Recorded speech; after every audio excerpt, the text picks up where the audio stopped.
Hey, I'm Michelle Sharon. Thanks for spending time with me today. You know, two ears, one mouth. The human body really fascinates me. I really believe that when you are looking to understand the artist, you should look at their art. And so, in my path of trying to learn more about God, mind you, I'm a PK, right? So, I've been in church my entire life and I've been hearing about God my entire life and really have delved into my personal relationship with God from a very young age because my dad is not only a minister, but he also is a humanitarian. You know, he does lots of things in different countries. And really, I've had a foundation of servitude and of doing things within a relationship with Christ, right? And I remember, you know, we would get up and be so excited on Saturdays because there's literally the smell of pancakes coming from the kitchen will wake us up, right? And we all knew that we all had to run to the table. Well, first we had to brush our teeth, wash our face. We had to put on clothes because we were not allowed to go to the table with pajamas on. But we had to get to the table because if you were the last one, you may not get some pancakes, right? And so, but I remember that I feel like thinking back, that might have been the trick because we would all be so happy to get to the table to get those pancakes because oh, my mom made the best pancakes. Um, and then as everybody is eating, my dad always ate first. And so by the time we got to the table, he was like halfway, almost like halfway through. And so I remember as soon as he finished eating his food, next thing you know, we're still in the middle of it, right? Probably on pancake number two. Here he comes with his Bible. He sits to the head of the table. We see the Bible come out. And I feel like God was like, gotcha. I feel like my dad was like, gotcha. Yeah, you came for this pancakes, but I'm going to give you the spiritual bread too. So that's one of the really good memories about my childhood growing up. And so he would always, have a word, or he always, even to this day, he always has something or some sort of revelation that he will share with us. And so we were always taught to listen, right? To hear. During that time, we were always quiet until, he asked if we had questions or if we had input or feedback or things like that. And so I always learned God as Abba, right? I always learned God as Father. I always learned God um, as someone who wanted to have relationship with me, who wanted what was best for me, who wanted me to embody his love and his truth in the earth. And so um, it really, I always learned that Christ and God is my family, right? And so, yes, he's King of Kings. Yes, he's, all of the other, outworldly things and things that people, want to debate about. But for me, God has always been, taught to me as my father, right? As my friend, as someone who wants the best things for me. And so I know that God listens to me. And I know that as I wanted to study more and more about him, something that was really important to me was, like I said, I always believe that when you want to know about the artist, you look at their art, right? Because as an artist myself, one of the many things that I do, um, you learn a lot about me based on on the things that I produce. You'll learn a lot if you really pay attention to the type of art that I produce, whether it be paintings or writings or um, graphic design or any kind of art or things that I produce. If you really pay attention to it, there's a lot that you can learn about me, right? And so I wanted to learn about God on my own, even though I was in church. And so I always thought it was fascinating to learn about his art. And so what we can study, not only the world's, but we can also study our human bodies because our human bodies are so magnificently made. When you really get into the inner workings, and these are not things you can always see. Well, you can. If you get a cut, right, on your hand, immediately there's different things that happen. There's cells, there's things, that start to happen so that within a few hours you have a scab. And I think that's incredible that not only did God prepare for us to just live, right? He also prepared for all the other things that could potentially happen, right? When you think about your white blood cells, when you think about, you have all these things that will go and fight diseases, and the heart is connected to, and all the different pipes and all the inner workings and how God thought through every single part, right? it is crazy to me for people to believe that they're a mistake. Because even if maybe, and this is not about two eyes and one mouth, but I'm gonna say it, even if you come from a family where somebody told you you were a mistake, or you feel like you were a mistake, you were never a mistake for God, ever. Never. Because he spent so much time making you. He spent so much time making this to connect to that, to give you a brain, to make sure that the left was doing the logic and the right was doing the creative things, to make sure. And even if there are people that who's they feel like the things are not completely put together, or they're not the way that other people's are, well, just because, it's like I saw a quote about crayons, right? And they're like, broken crayons color too. And you're not broken, right? If you were just put together differently, that's just the way that you were put together. But you're not broken. You're not a mistake, right? But God likes variety. Look at how many different trees there are. If God was just like a one note, we'd have one type of tree. Look at how many flowers there are. Look at how many plants there are. And they all serve a different purpose. So why not his people? Why not his creations, right? And so I really admire and I really am fascinated by the human body, because it allows us to see not only the beauty of God's mind, but also the strategic part of God's mind, and how he forethinks about things that we don't even think about how he has concerned himself with things that we don't even concern ourselves with. And it's all for our good, right? And so it's really important that when we think about having two ears and one mouth, and maybe I took this too far, and that's why it took me so long to get on here, but it's really important that we listen double time than we speak. Two ears, one mouth. God gave us two ears so we could listen more than we speak. Now, granted, if we think about, medically, if we think about our human makeup, of course, we can say, well, we need to listen. We have two on each ear so we can hear the right, we can hear the left, right? Yeah, but it's also important in life that we listen to not only ourselves, that we not only listen to God, we listen to others.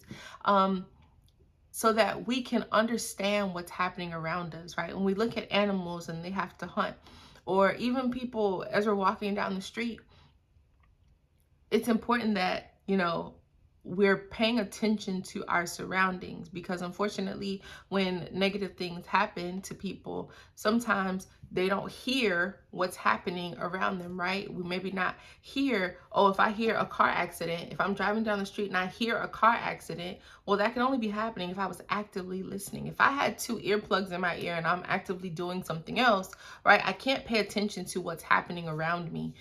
So I may not hear somebody slamming on their brakes, so I can check my mirrors to see, is this person behind me? Are they going to hit me? Do I need to move out of the way? Is this person lost control of their car, right? If I'm too busy talking and I'm not listening, then this person that I'm talking to, who I'm thinking about getting into a business deal with, they may tell on themselves, right? They may say something about how they treated the last business deal. They may say something about how they don't even value integrity. And if I'm so busy talking or sharing or not listening, I may not hear the red flags that I'm supposed to hear, because I'm so busy trying to hear my own voice that I can't hear everything else that's around me. If I don't listen to the still small voice, for me it's the Holy Spirit, for other people you can call it your intuition, and I walk into a situation that I have no business being in and something happens, I have to be honest with myself, right? Was the situation wrong? 100%. Was the person wrong? 100%. But did I listen? I don't know about that, right? Did I listen to the Holy Spirit? Did I listen to my intuition? Did I listen to other people that saw, the red flags around me? Did I listen to what the person was actually saying to me? Or was I so enamored that I shut off my ears so that I could just speak, or so that I could tell them what they wanted to hear? Or was I so busy listening to their voice that I couldn't hear the Holy Spirit trying to tell me the truth, right? And so it's really important that, because God has given us, or however you believe we got here, I believe in God, and I believe that God, we were created, because it's just our bodies are just too magnificent to just have been come from amoebas, right? That's just my personal belief. But 2 ears and 1 mouth, it's really important. 5 people that we're listening to. So the first one is that we're listening to God or Spirit, Holy Spirit, whatever you call them. It's very important that I serve a living God. And so I believe my living God speaks to me all the time because I believe he wants relationship with me. I believe that he speaks to me all the time. And not just for me, I hear God in an audible voice. Sometimes I hear him in dreams. Sometimes I, can hear God just from saying, oh, case in point, I said, God, this is my 40th year. This is my 40th birthday this year. I want to do something that I haven't done before, right? And I just said it. I didn't make a big prayer, a big hoopla. I just said, God, I want to do something this year for my 40th birthday. I want to do something I've never done before. Literally clicked on a link and something appeared, right?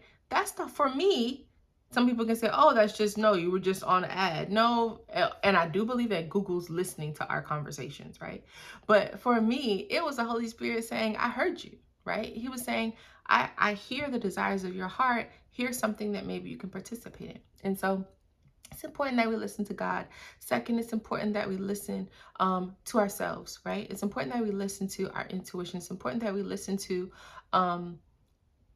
now, when those things are pure, and I guess I need to talk about that too, but it's important that we listen to a pure streamline of our own voices because we know things about ourselves that other people don't always know, right? And so it's important that we don't negate what we hear about ourselves or for ourselves when those streams of communication to ourselves are pure. That's 2. Number 3, it's important that we listen to the people around us, right? Not everybody, because not everybody has our best interest at heart. But when you really identify, which I'll do another episode on identifying the right people that should be in your life. When you really find those people that you can trust, that are integral, that have a good character, and you know that they care about you or they love you, it's important that you listen, right? It's important that you hear what they have to say and that you keep their words when you know that they have good intentions for you. That sometimes when you don't know what to do, that you just move forward on the words that other people have given you. Not all the time, and not if they go against what your own thoughts and what your thoughts of your Holy Spirit has told you. But it's important that you have people that you're surrounded by that you can listen to. Number 4, your community, right? And so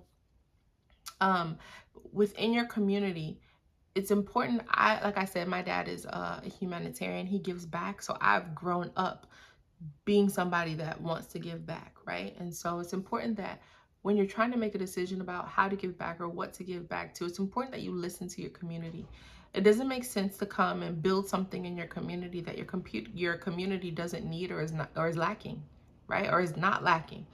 So when you're walking through life trying to figure out where you can add some type of input, it's important to listen to your community. What is your community saying? What do they need? What do you see an area that is missing that you could potentially add, right?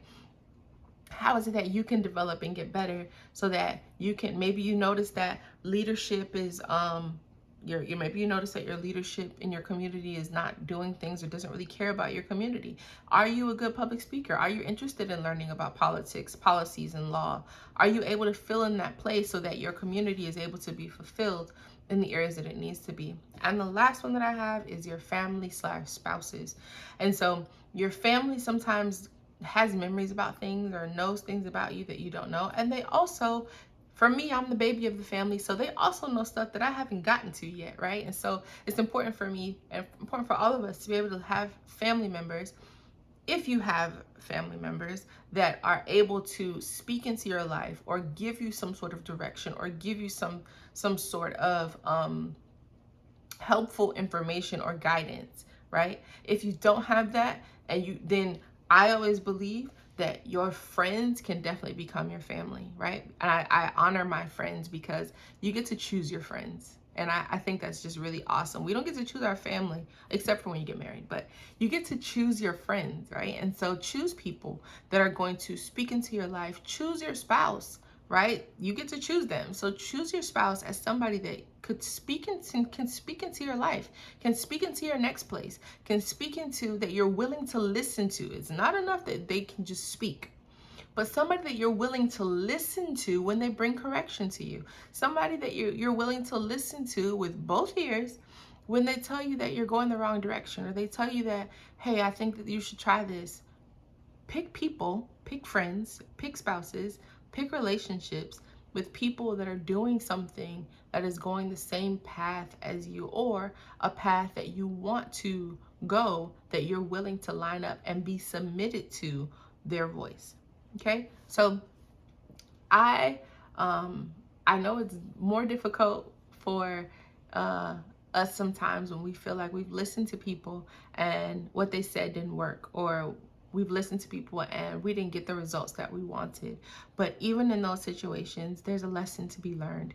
And so whether that lesson is to hear people and pick apart what they said, whether the lesson was to teach you, yes, I heard this person, but I knew this about myself. So what does that voice sound like? What does it sound like when I knew the right thing to do and I didn't do it? What did that voice sound like? Because I think that might be the voice of truth. And so we have to also ask for healing and forgiveness for those places where we feel like I did listen and they led me the wrong way. That's happened to me. It's okay. Because they were only leading you based on the experience that they had, right? And so if you're choosing people to be in your world that have the right intentions towards you, because that's the first step, then if they said something and you followed something that did not yield the results that you wanted, then you have to go back and you have to learn and ask, what was the lesson in that? What was I supposed to get out of that, right? Not, oh, I'm never listening to you again. No. What did I miss? What did I hear? What did I ignore that I could have maybe added to it? Maybe you only had a piece of the instructions and I should have gotten the other piece somewhere else. Or maybe I did hear myself. Man, I knew that was me. I knew I should have listened to myself. But that doesn't mean now discount everybody else's voice, because in this 1 or 10th situation that you are right and everybody else was wrong, because it'll be that 11th situation where you need the voice of someone else, or you need the voice of God, or you need the voice of your children even to tell you which way to go, that you'll miss it. You'll miss it because you've built up a wall in your heart that says you're the only one that knows the right thing. So 2 ears, 1 mouth. It's important that we listen and then we speak. So thank you so much for listening. Subscribe, follow, do all the things. Leave a comment. I want to hear your opinion. Thank you so much, and we'll talk soon.